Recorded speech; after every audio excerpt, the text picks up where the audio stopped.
I'm Loretta. Standing here in my now spotless apartment, the memories of that fateful night still haunt me like a bad dream. The air is filled with the faint scent of lemon and fresh linen, a stark contrast to the stench of betrayal and despair that once permeated this place. It all started on a day when I was out saving lives, just like any other day at the hospital. I was exhausted after a grueling 12-hour shift. Every step towards home felt like a battle. The key in the lock seemed to weigh a ton, and turning it was an act of sheer willpower. My scrubs were stiff with the remnants of the day's tragedies, and my shoes squelched with a phantom wetness. All I wanted was to collapse on the couch and enjoy a moment of peace. But as soon as I opened the door, the reality hit me like a ton of bricks. The air was thick with the smell of old takeout and dirty laundry.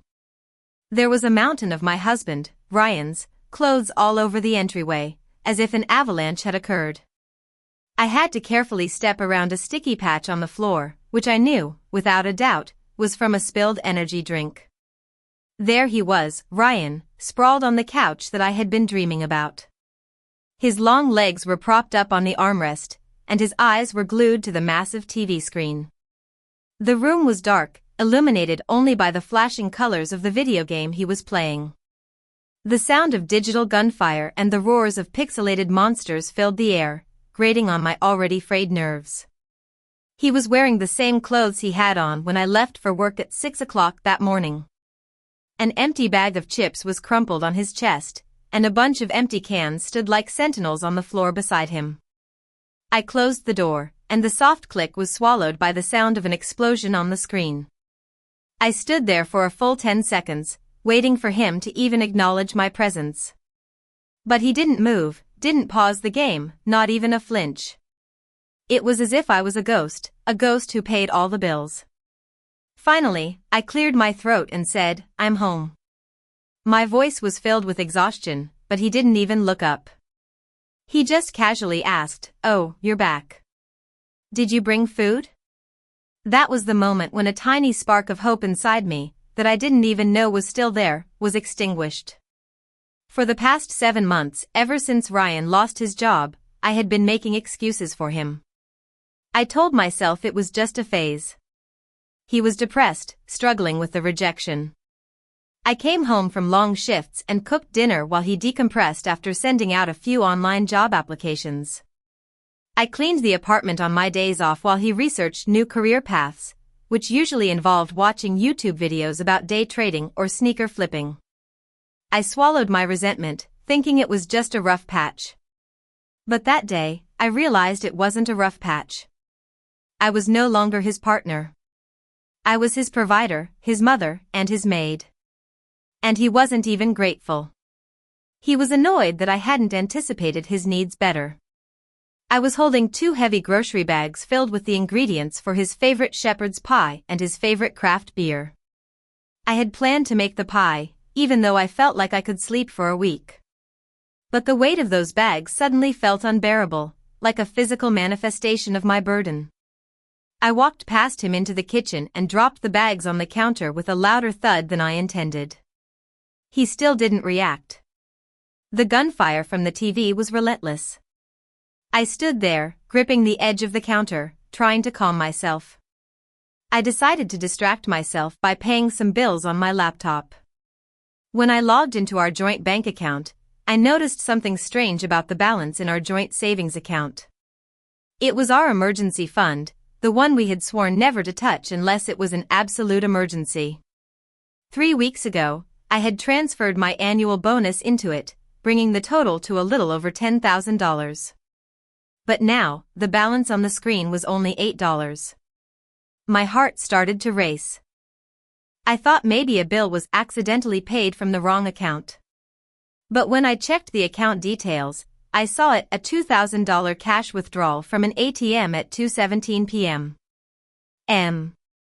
That afternoon. While I was holding a dying man's hand and comforting his family, Ryan had taken $2,000 from our savings. I walked into the living room and stood in front of the TV, blocking his view. He complained about being in the middle of a boss fight, but I told him to turn it off. My voice was calm, but inside, I was seething. When I confronted him about the $2,000 withdrawal, he said it was an investment opportunity. A friend of a friend was launching a startup, and it was an early buy-in with high yield potential. He said it had to be cash for tax reasons and that I wouldn't understand. I was furious. I, who managed our entire household budget down to the last penny, who had negotiated the mortgage interest rate, was being told I wouldn't understand. I asked him about the friend's name and what the startup did. He stammered and couldn't give a straight answer. I knew he was lying. My eyes scanned the room and landed on his backpack on the floor.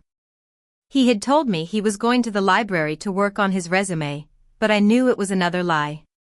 I grabbed the backpack and dumped its contents on the floor. There was a half-eaten bag of jerky, a crumpled hoodie, and a large, sleek black box. It was a high-end gaming laptop, the Valkyrie X Pro. The receipt taped to the back showed that it was purchased that day for $1,798. 9. Then, I found another receipt in the hoodie's front pocket. It was from a jewelry store for a sterling silver necklace with a custom engraved heart pendant. And the name engraved on the pendant was Ava. My world started to crumble. I asked him who Ava was. He stammered and tried to come up with excuses, saying she was just a friend and he was helping her pick it out for her sister. But I knew it was a lie. The anger that I had been suppressing for months finally exploded. I grabbed the grocery bags and started destroying the TV. I threw the ground beef, eggs, and beer at it. Ryan just stood there, shocked.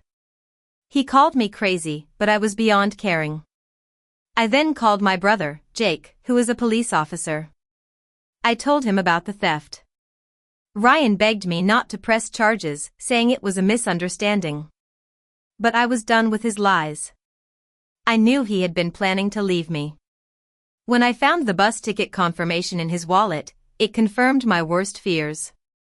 He had booked a one-way ticket to a city 3 states away for himself and Ava, along with a motel room for a week. He had opened a secret credit card and was going to disappear with our emergency money. Jake and his partner arrived, and they took Ryan away. I felt a strange sense of detachment as they questioned him. I recounted the whole story and showed them the evidence. Over the next few weeks, I took action. I filed for divorce immediately, froze our joint accounts, and filed fraud alerts with the credit bureaus. I hired a cleaning crew to clean the apartment because I couldn't bear to touch the mess. Ryan's parents called me, begging me to drop the charges and offering to pay back the money. But I told them it wasn't about the money. It was about the betrayal. 6 months later, the divorce was finalized. Ryan took a plea deal for multiple felony fraud charges.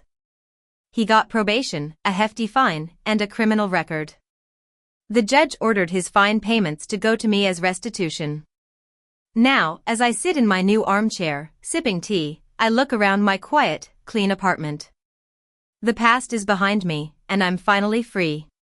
The silence is no longer empty, it's a sign of a new beginning.